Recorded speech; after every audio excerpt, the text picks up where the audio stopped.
What's going on, you guys? TBR here, back yet again with another King of Fighters All-Star video. And in today's video, we are going to be continuing our ongoing Spotlight series this week, taking a look at the various Guilty Gear characters. And the next one we are going to be talking about in today's video is going to be none other than Dizzy herself. But before we get into all of that and more, make sure if you guys have not already done so that you smash that like button and subscribe if you enjoy daily King of Fighters All-Star content such as this. And let's go ahead and get into the spotlight. So first up here, let's go ahead and take a look at the typing and the leadership ability. Dizzy is going to be a blue balance type, which isn't called for anything in the game, so there's not going to be anything to really talk about here. But when it comes to the leadership ability, Dizzy is going to be following along in a long lineage of characters recently that have been buffing the balance type fighters, of which we did not have much of any support for quite a while up until the past couple of months. But boy oh boy has Netmarble noticed that in a huge way, as they have given us another amazing leader for our balance type fighters. This time around, Dizzy is going to increase balance type fighters' attack by 60% and decrease their HP by 5%. This is of course going to mix extremely well with some of the best balance type fighters in the entire game, and of course with characters such as SS King being released recently, this is going to be very useful. However, it isn't going to be anything major to talk about, as we have seen this type of leadership ability a lot before for other types. However, it is nice to see that balance types have gotten a tier 1 character that is going to be able to lead them, so that is going to be pretty nice. So next up here, let's go ahead and talk about the cores. When it comes to the cores here, the first thing you're going to notice is we do have that 30% power charge rate increase. You'll love to see it. You're also going to have that critical damage rate increase by 18%, and then you're also going to see that we have a critical rate increase of 3.2% as well.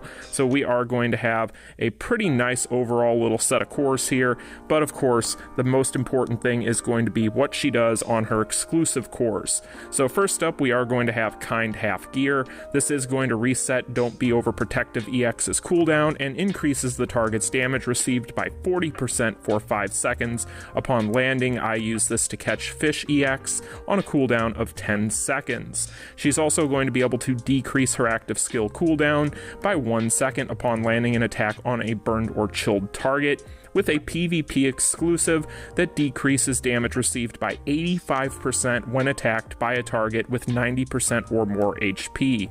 Okay, so there's a lot to talk about here. So when it comes to her overall Kind Half Gear core, this is going to be an extremely useful core and is going to be one of the major reasons why this character is so good. So the biggest thing, of course, is going to be able to decrease your active skill cooldowns by 1 second upon landing an attack on a burned or chilled target. Of course, we have seen variations of this type of core in the past, and it is always going to be something that is extremely broken, and in the case of Dizzy, it definitely makes for some very interesting rotations with this character. Now, when it comes to rotations with Dizzy, we'll talk more about that later, because it is a talking point that we're going to get into before we get into the footage, but this is definitely going to be an extremely useful core, and if you guys have been playing the game for any discernible amount of time, you will know just how important those types of cores can be on these types of characters. When it comes to the reset here, this is also extremely good, especially considering the fact that being able to increase the target's damage received by a whopping 40% for 5 seconds is a big deal.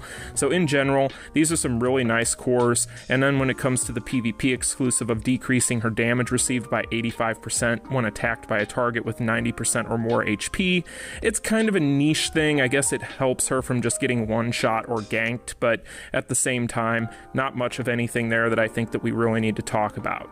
Now, when it comes to Overprotectors, this is going to increase our attack by 7% and our penetration by 500 for 5 seconds upon attacking an enemy, and it stacks up to 5. I've talked about this type of core many times in the past. You see cores very similar to this on other characters. I believe characters such as Lady Zero before her, as well as even the more premium version of Meliodas, if I remember correctly, had variations of this type of core. However, I believe that her multiplier is actually the highest of all of those characters, and in general, when it comes to characters like Lady Zero, who have been in the past some of the higher damage dealers before these limited banner characters came along, this was the core that was actually one of the main reasons why she was doing as much damage as she was. So in general, this is a really nice core and is going to be donating a lot to why this character is able to output the obnoxious amount of damage that she is capable of that we'll see in this video. And then when it comes to her PvP exclusive, she casts a critical hit shield that absorbs damage for 7 seconds when attacked if her HP is 50% or lower, and removes the shield upon taking 6 critical hits on a cooldown of 15 seconds. And then of course we have the Guilty Gear exclusive core, which we're not going to get into because we've already talked about that numerous times. When it comes to the PvP exclusive, however, that critical hit shield has proven to be very annoying. It actually seems like it is going to have a lot more lasting power than the normal bubble shield, and the normal bubble shield was already quite annoying. So in the end, you guys, this is a really good core. However, it is a PvP exclusive, so that is one thing to note there. But in general, this is going to be an extremely nice overall core set, and is definitely going to be a recipe for damage. But of course, none of this means anything unless the skills are good, so let's go ahead and take a look at those. Leading off with the S1, we have a chain ability, and the first effect is going to give us hyper armor, as well as being an interrupt while airborne or standing, with a 50% chance to ignore the target's guard upon landing a successful attack. So pretty standard stuff on these uber tier characters, and you'll love to see that interrupt with the hyper armor. Next up here, we are going to be able to apply cold spell to the target for 9 seconds upon landing a skill, with a freeze to the enemy for 3 seconds upon landing a skill as well. So that's our first dot there. And then next and last on this chain skill, we do apply Infernal Flame for 9 seconds, as well as stunning the target for 3 seconds. This is also going to be a ranged ability that is basically like a homing missile and has off the ground, so amazing stuff overall. Moving on to the S2, this is going to deal chill damage explosion equal to 4.5 times of the remaining chill damage, with a 60% chance to remove the target's super or hyper armor. Dizzy's basically going to put out 2 projectiles in the form of bubbles that are slow moving, that are full screen and off the ground. However, the most important thing to note here is you can exploit these in a huge way in PVAI and time attack specifically. Say for instance you cast these late enough after you've already KO'd an opponent, then these will actually linger around on the screen until the next opponent drops in, and you can actually catch them with one of these bubbles, or you can actually do the same thing with waves in things such as time attack. So in general, this is an extremely broken animation on this skill, and you can definitely exploit it in big ways.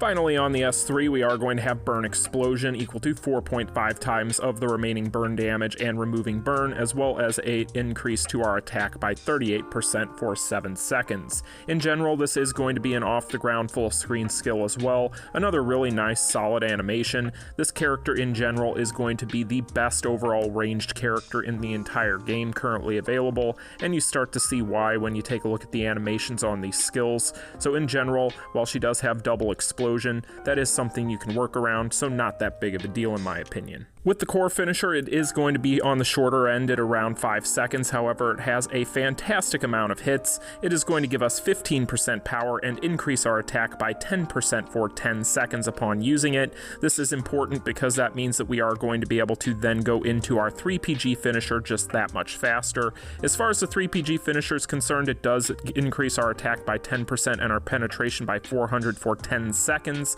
and the animation length on this thing is going to be around 10 seconds itself. So in general, this is going to be a 3PG finisher that does not need an initial hit in order for it to start up, so very, very good for things such as time attack. Now, when it comes to card sets for Dizzy, of course, the Guilty Gear collaboration set is going to be the best overall set for this character. You can also use some of these past SS character sets as well, being that she is going to have access to them, and they are all going to synergize extremely well with her kit. Other things that you could do is you could try and go for maybe a 7 Deadly Sins set, or even a Gintama set if you have those, and those are going to be some other budget options that are not going to be your 6-star sets. But in general, you want to just stick with a Guilty Gear set, and that is going to treat you just fine in my opinion if you want to min-max this Dizzy. And then when it comes to the stones, she is going to have access to a ton of different stones, especially the SS stones. Right now I'm just rocking the Guilty Gear set because I don't necessarily have any unpairing kits right now. So of course you want to go attack on her, and then you just want to buff her chill or her burn damage. In my opinion, I'd rather buff the chill, and you want to take a look at the SS stones that are going to buff your blast skills if you're looking in that direction as well. Like I said, I would be testing those if I had unpairing kits, but that's just something I wanted to make sure I noted. Now, one last thing that I wanted to note here is the rotation of the skills on Dizzy, because that is actually something that's very important for her. So for you guys out there that are capable of doing so and don't have any input lag or problems with slow-mo, then you are going to want to use 1-1-2-3, 1-2-3 as your rotation. That way you can kind of dance around your explosions and exploit her cores, but in general, that's what you want to go with. But anyway, guys, let's go ahead and get into the footage.